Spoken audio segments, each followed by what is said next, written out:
Instead, Virayat had taken her to the house of a friend, someone he claimed was also an officer. But when they arrived, the house was completely empty.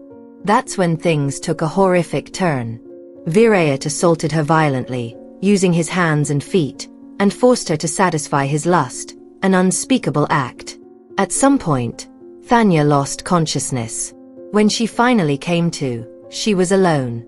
In a state of confusion and fear, she managed to find a taxi and return home. Hi there, and welcome back to our channel.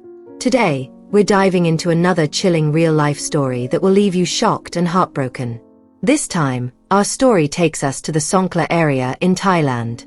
It's a case that's as tragic as it is frustrating. A tale where the fight for justice seems almost impossible, pushing a brother and sister to take matters into their own hands. What's even more incredible? Both of them are nearly 70 years old. So, what's the full story behind this case? Let's break it down and explore it together.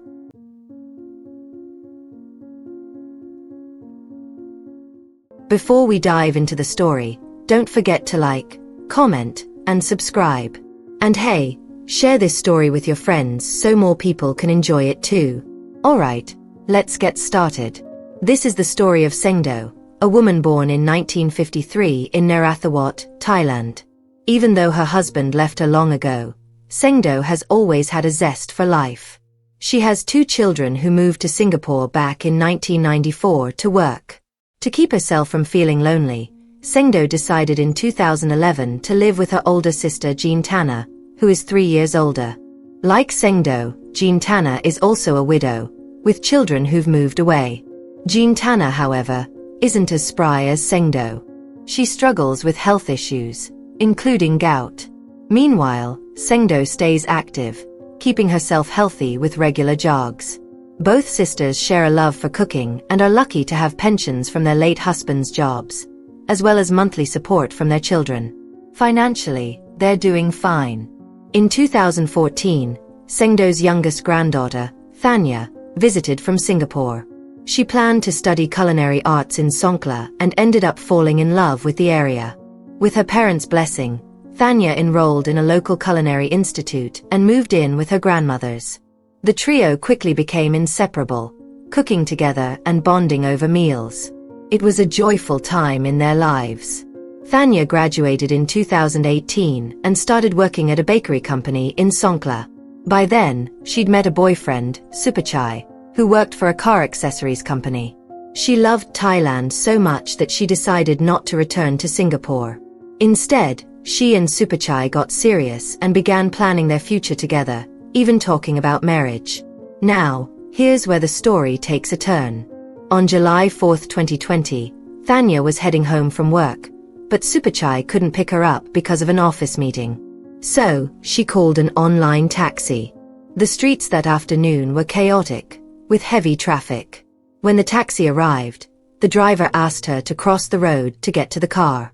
As Thanya stepped onto the zebra crossing, 2 men on a motorbike suddenly sped by, snatching her bag right out of her hands. Shocked, she screamed for help, but the thieves were too fast and disappeared into the traffic. A few bystanders, including the taxi driver, tried to calm her down. He even helped her report the incident to the nearest police station before taking her home, where her grandmother paid the fare in cash. While Sengdo was relieved that Thanya wasn't hurt, they were still upset about the stolen bag. It contained her phone, ID, and most importantly, her passport. Over the next 2 days, there was no news or progress from the police. Frustrated, Sengdo and Thanya decided to speak with the neighborhood chief for help. They needed a letter confirming Thanya's residency status to replace her passport. During their visit, the neighborhood chief introduced them to Virayat, an army soldier who lived nearby. He confidently offered his assistance, claiming he had connections within the police force. Since Thanya remembered the license plate of the thieves' motorbike, Virayat seemed like the perfect person to help track them down and bring them to justice. Here's a bit of background on Virayat. He's a 30-year-old army soldier who used to be stationed in Krabi. His wife, Fikjira, works as a dental assistant and is 4 months pregnant. Until recently, they had been in a long-distance relationship, but during the pandemic, Virayat was reassigned to Songkhla, allowing him to be closer to his wife again. When Thanya's bag was snatched, Virayat offered to help and accompanied her and her grandmother Sengdo to file a report with the police. The process was complicated, and they had to visit the station twice to complete the paperwork. Meanwhile, Thanya's boyfriend, Supachai, was out of town on an assignment in Ranong and could only communicate via landline since Thanya no longer had a phone after the theft. On the afternoon of July 10, 2020, Virayat stopped by Sengdo's house and asked Thanya to come sign the complaint again. Since Sengdo had just received her third vaccine dose, Thanya insisted that her grandmother stay home and said she would go with the soldier herself. The two left around 5 p.m., but by 9 p.m., they still hadn't returned. Worried, Sengdo went to Virayat's house to check if they were back, but his wife, Fikjira, hadn't seen him either. She tried to reassure Sengdo, saying that they were probably fine, and maybe their phones were off. She suggested they wait a little longer. But then, at 11 p.m., Thanya arrived home, banging on the door and startling both Sengdo and her sister, Jean Tanna. When they opened the door, Thanya burst into tears. She told them that she hadn't been taken to the police station. Instead, Virayat had brought her to an empty house, claiming it was a friend's place. There, he violently attacked her, hitting and kicking her before forcing her to perform degrading acts. Thanya said she eventually lost consciousness, and when she woke up, she was alone. Disoriented and terrified, she managed to find a taxi and make her way home. Where Virayat had gone, she had no idea. Shocked and horrified, Sengdo rushed to Virayat's house to confront him, but he still hadn't returned. Fikjira, however, refused to believe Thanya's story. She insisted that her husband was a good, loyal man who would never do something so terrible. She even accused them of lying and kicked them out of her home, saying she would wait for Virayat to come back and explain what really happened. Devastated, Sengdo and Thanya went to the police station to file a new report against the soldier. However, the officer on duty seemed skeptical. He kept questioning them, asking, "Are you sure it was Virayat?" To make matters worse, there were no visible bruises on Thanya's body, which only fueled the officer's doubts. Through tears, Thanya swore her story was true. The officer eventually told them to visit the hospital the next day for a medical examination and include the results in their report. Sengdo and Thanya agreed and headed to the hospital that same night. The next day, Virayat and his wife showed up at Sengdo's house, furious over what they called baseless accusations. Virayat claimed that he had taken Thanya to the police station as planned and then dropped her off near his friend's house.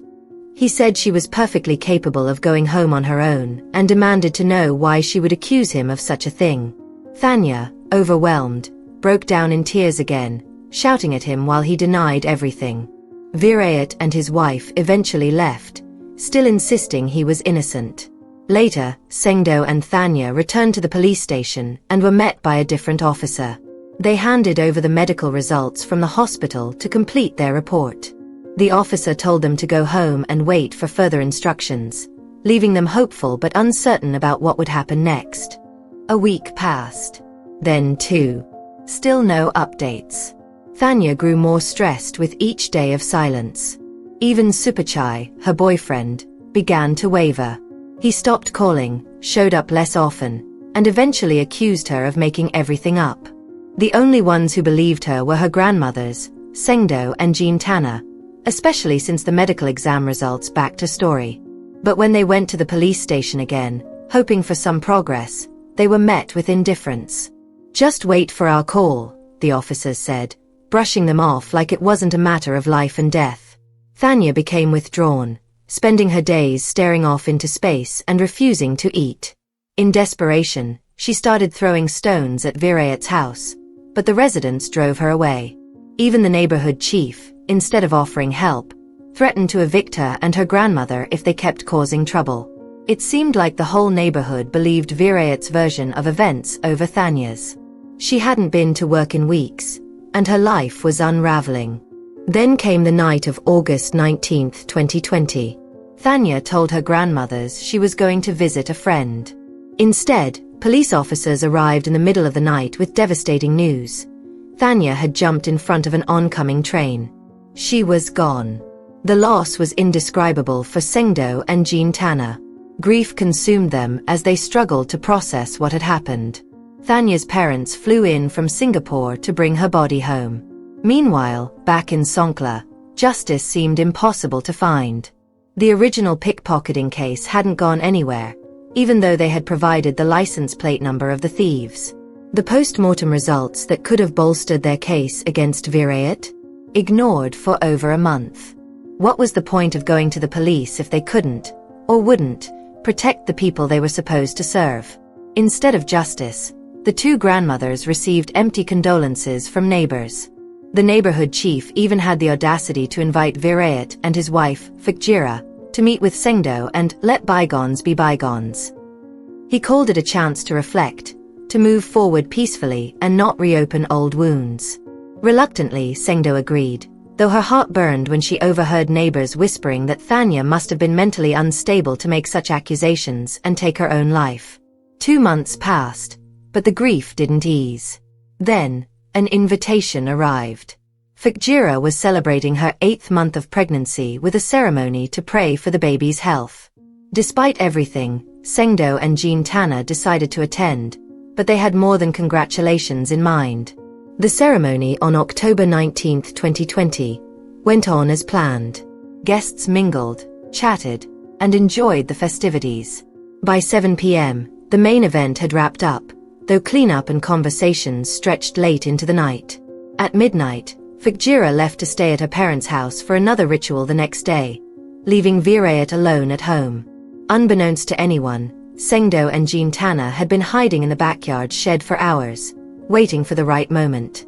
At 2 a.m., on October 20, 2020, they emerged. Virayat was asleep on the living room sofa, completely unaware of the two figures creeping toward him. With knives in hand, the grandmothers exacted their revenge, ending the soldier's life at 31. He didn't even have time to fight back. Afterward, Sengdo and Jean Tanner walked to the police station and calmly confessed to what they had done. On the other hand, the shocking events left Fikjira devastated and furious. She labeled Sengdo and Jean Tanner as vengeful and manipulative, accusing them of taking advantage of her hospitality during the pregnancy celebration. In her view, they used the event as a way to get inside her home, hide, and then kill her husband. Fikjira dismissed the accusations Thanya had made against Virayat, calling them outright lies. She claimed that Thanya must have been infatuated with her husband and, after being rejected, made up stories to ruin his reputation. "I'm far more beautiful than Thanya," Fikjira argued. Why would Virayat do something so despicable? He was a public servant, someone who knew and respected the law. For her, the allegations were nothing more than outrageous fabrications by two bitter grandmothers and their troubled granddaughter. Meanwhile, the grandmother's lawyer painted a very different picture. He argued that what Sengdo and Jean Tanner did was a desperate act of retaliation for the trauma Thanya had endured. The lawyer pointed out that the police's indifference to their complaints left Thanya stressed, hopeless, and ultimately driven to take her own life. The post-mortem results had supported Thanya's claims, not contradicted them, yet the authorities chose to ignore the evidence. The lawyer raised the question: was it because those implicated were fellow public servants? Or was it because the complainants hadn't greased the wheels with bribes? The lawyer demanded accountability.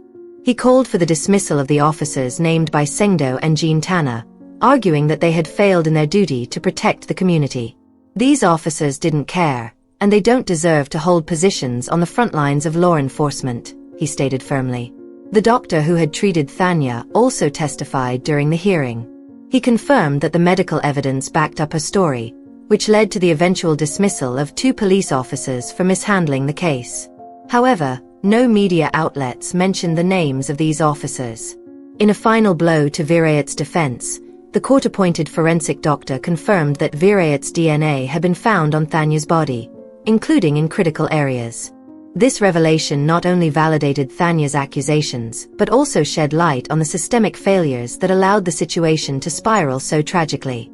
Fikjira was furious, denying everything and claiming there was a conspiracy between the doctors and Sengdo and Jean Tanner. Her anger boiled over in court, where she interrupted proceedings with incoherent shouting, forcing the judge to ban her from appearing at the Songkhla City District Court if she didn't compose herself. For Sengdo, the situation was crystal clear. She was certain Thanya had told the truth. But it seemed like the whole world was against her granddaughter. The neighbors whispered that Thanya had mental health issues, and even Supachai, her boyfriend, abandoned her when she needed him most. Sengdo, however, stood firm by Thanya's side. As a fellow woman and someone who shared a deep bond with her, she encouraged Thanya to pray and stay hopeful. But the weight of everything crushed her granddaughter, leading to the unthinkable. That tragedy fueled Sengdo's growing resentment toward Virayat. She was determined to seek justice for Thanya, no matter what. Initially, she wanted to handle it alone, but her sister Deborah insisted on joining. Deborah feared that if Virayat fought back, Sengdo might not survive. Together, they made a pact, to be stronger together and see their plan through to the end. And they did. On April 18, 2021, the Songkhla High Court delivered its verdict. The judge found Sengdo and Deborah guilty of first-degree felonies, including conspiracy and taking the life of another person. Both were sentenced to 20 years in prison. However, considering their ages, 67 and 70, they would serve only 5 years in prison before being transferred to an elderly care center in Ranong City. The decision infuriated Fikjira and Virayat's family, who felt justice hadn't been served. But the judge reminded them of a harsh reality. Had Virayat been alive, the soldier would have faced the maximum punishment for his actions against Thanya, given the overwhelming evidence against him. For Thanya's parents, the outcome brought mixed emotions. They were devastated to learn the full truth, especially since they hadn't been told what had happened to their daughter until it was too late. None of the other family members knew either. They might have been able to help seek justice if they'd known how badly Thanya was struggling. But Sengdo explained that it was Thanya's request to keep everything quiet. Her granddaughter felt deeply ashamed and afraid of being judged or mocked if others found out. What lessons can we learn from this story?